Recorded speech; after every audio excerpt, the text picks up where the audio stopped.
Hey guys, how you doing? Welcome to another A Drummer's Guide to... It's 2019 and I'm super motivated and pumped and I want to get some more information out to you guys. So today I wanted to talk about the different ways of learning an instrument, but of course I'm going to talk about drums. It's the only thing I really know about, really. And this is inspired by a young girl called Holly who is 16 and she's been playing drums for I think about 5 or 6 years now, and she basically was looking to further her education, her drumming. She wants to sort of take it up professionally. So I thought that I've spoken to her, but I thought I may as well address this to other people that this might help. So I just wanted to talk about the different elements of learning for me, the different ways that I have learned over the years. So I'll get right into it. The first way that I would learn about drums was through lessons. Quite obvious. One-on-one lessons. I started having them when I was 11 years old, and I would have 15 minutes. Well, actually, I would have half an hour once a week, and it should have been 15 minutes. But me and my best friend Cherise, who is also a drummer, still is, plays with Simple Minds at the moment, we would double up on our lessons so that we could get half an hour between us, basically. We just wanted to learn so much. We just wanted to get the maximum time that we could. This poor teacher, honestly, I feel so sorry for him. In fact, hello Graham Instraw, if you happen to be watching this by some miracle. Oh, and Joachim K. Grieve. If you're watching as well, then yeah, so those were our school teachers. And it was a great start into drumming. We learned like some great basics, and then we got to a point where it became, okay, what would the next step be? And my family, Charice's family, didn't have the knowledge to know what the next step would be. So we sort of searched around and came to the conclusion, well, maybe grades would be a good idea. And also the fact that we were only having half-hour lessons between the two of us, probably not the best use of time. So it became about, okay, let me find a teacher. I can have an hour a week to myself and focus on doing the grades, because at the end of the grades you would have some UCAS points, which, you know, at least they sort of mean something. As far as we knew, it was a qualification, so that's always a good thing. And, you know, parents love a bit of a qualification, don't they? Something to show. So then I found the awesome Rob Stevens, the late great Rob Stevens, who I had lessons with for, I suppose, 3 years, and got through the grades. And people often ask me, is doing grades a good idea?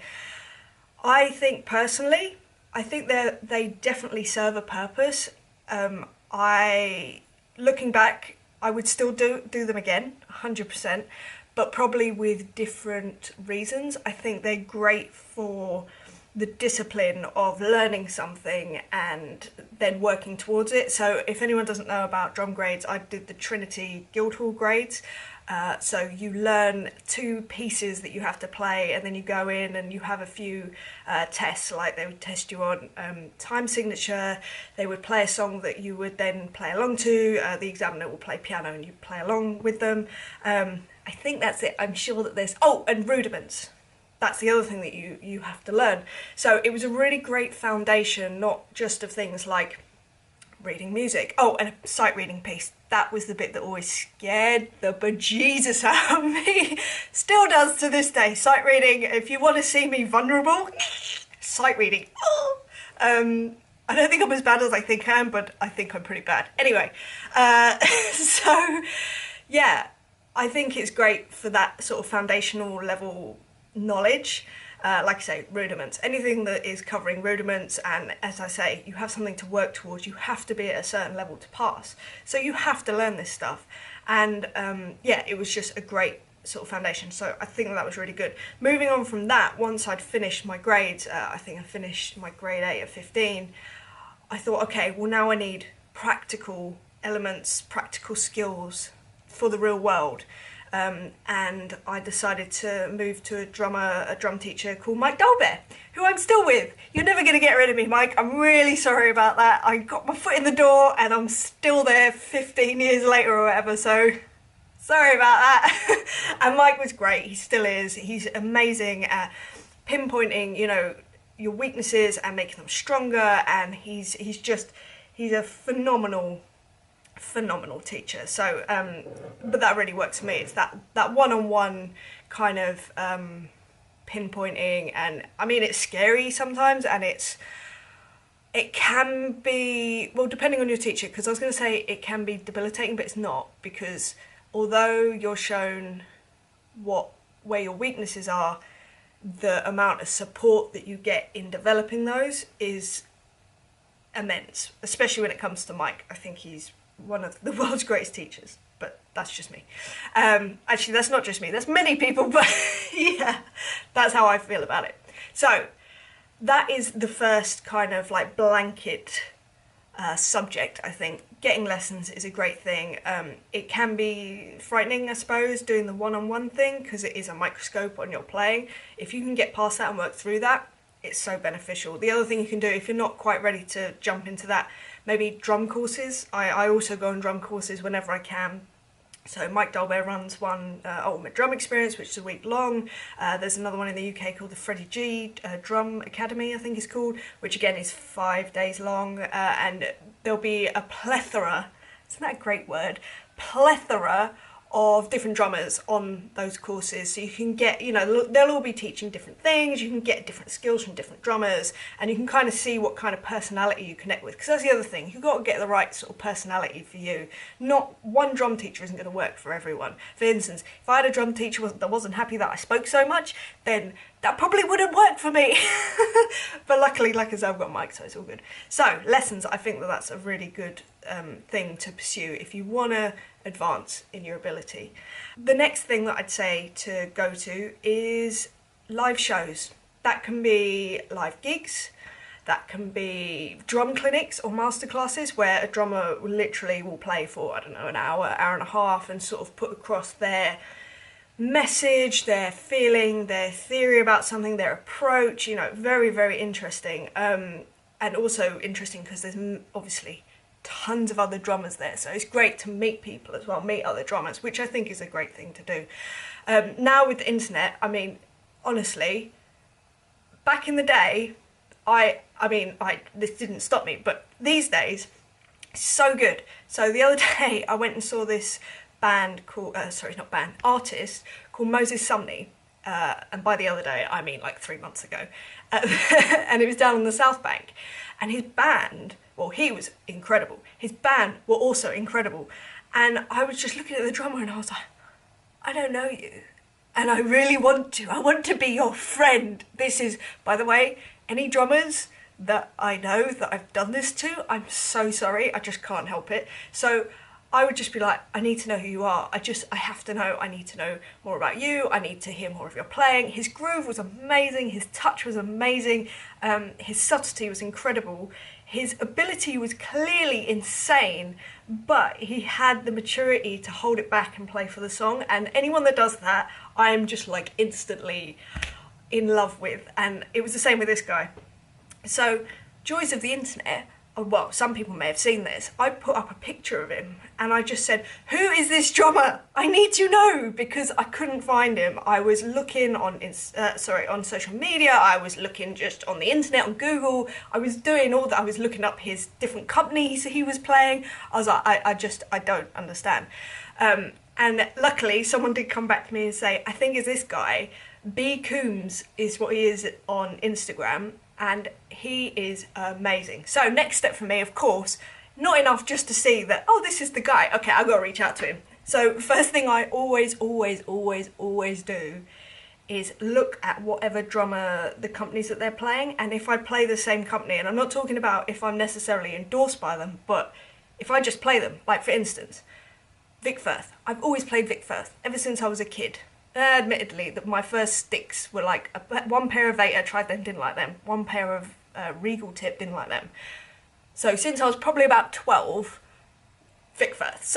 And Vic sponsors everyone, which is great. So I sent him a message, hey, we're Vic Firth family.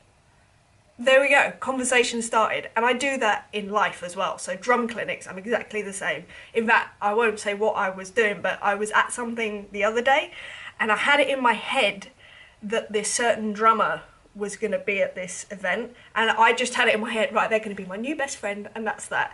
So I looked up their companies just so that I had a way of starting a conversation, because I get really nervous and I get really like, ugh. So, and they were Zildjian, so I was like, I would, if they were there, which they weren't, I would have been like, hey, we're Zildjian family, and I can guarantee you that will get you a hug, or at least a friendly, warm vibe. So I'd say just find a way to sort of talk to people. And like I say, I'm the same at drum clinics, and like I say, it can be the drummer that's actually playing. I will always go over and say, like, that was amazing, and pick out specific things that really spoke to me, because, you know, I think it's always nice to give nice feedback anyway. And then I will also do this at live gigs. I will, if I like the drummer, I will for sure go and say, like, that was awesome, and by the way, sorry, I'm not a weirdo just staring at you for the whole gig. It's because I'm a drummer as well. So, because that's the other thing. I think I freak people out sometimes. So, and then, yeah, so drum clinics, yeah, and just make sure that you reach out to people from that. Like, you can learn a lot just by watching a gig, just by watching a drum clinic, but if you take it that step further and reach out to people and connect with people, and maybe, you know, get an email address, or, I don't know, get chatting on Instagram like I did, and just sort of create that connection, that in the long term you can create a friendship, and, you know, you can just be learning stuff. If you want advice, you could sort of reach out to them, which I've done many a time to many drummers that I know. By the way, thank you to all of them for being so kind and saying such kind words. And like I say, I'm going to relay this information as time goes on anyway. The third way that I think is good to learn is the scariest one. It is the deepest end one. You will be thrown in at the deep end, but you will learn the most the quickest, definitely, and that's playing live shows. Now, no matter how much you practice in your bedroom or whatever, nothing will substitute going and playing a live show, because that's the real world, and things happen. And I think the rule of a professional, the sort of like the measurement of a professional, is how they deal with things in the moment. And these can be things going wrong, like, say, I don't know, your drum kit's falling apart. Bah, bah, what do I do? We've all been through that. You learn ways to deal with it, and you get the job done, and you get the song done, and then you deal with it, and whatever. It's not just those massive things going wrong.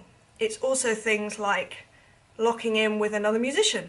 They might sort of change the feel of a song or whatever, and it's sort of going with that and moving with it.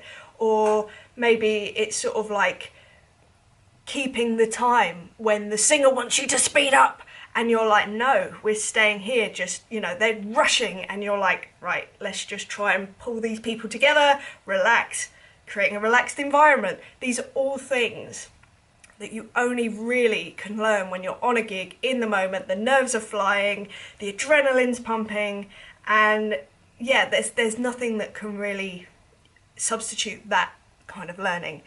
I quickly just wanted to touch on the kind of live gigs that how I started out, because I'm still learning on every show that I do. I learn something new.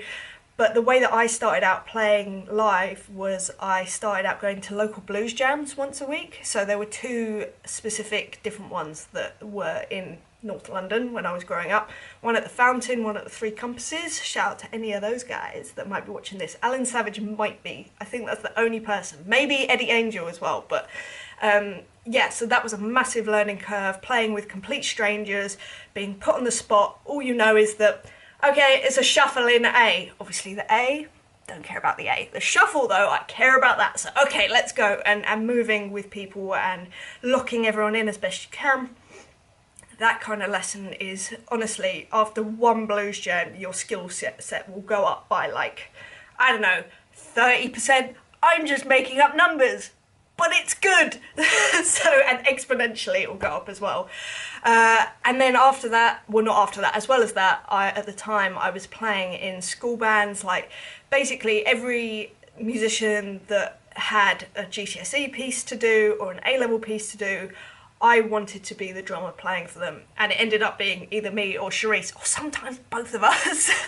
So yeah, we would always try and orchestrate it so that we were playing with as many people as we could. We had to be learning as many songs as we could, and then there would be also performances in the school. We wanted to be the drummers on that, and we kind of made sure that we were just like, we were not ruthless, we were very determined. And then when I hit 14, I sort of had a conversation with my parents, and they were saying, well, maybe you should start playing with bands outside of school. Great idea, terrifying idea. So I went online to basically the version of what Gumtree is now. It was called Loot, and I looked up bands. I found a band with a female bass player, which I thought maybe that would be cool, and maybe that will make it easier to integrate because there's another girl, so it, like, just in case it's weird, I don't know. And then I ended up joining a band called Primacy, who I was with for a year and a half, which led to another band called Toy Town Cash that I met, and then they needed a drummer, so I ended up with them, which then led to Head Knocker, which was another band who they knew, and then there was another band called Visitor Q, and then I sort of like hit 20 or whatever, and then whilst I was playing with those main bands, I was playing with tons of other artists in the interim, but I was constantly gigging and joining covers bands and all manner of stuff. So it's just about finding ways of learning, of excelling your ability, basically. And like I said, I think those 3 ways you're going to get the most rounded and good experience, I suppose. So yeah, I reckon lessons, going to live shows, whether that be live music or clinics, and also playing live. So yeah, I hope this helps you. Let me know if you have any other questions, and as I say, it's wonderful to see you in 2019. I will be back again next week with another episode, with another subject, and I look forward to seeing you then. Alright, lots of love, speak to you later, bye!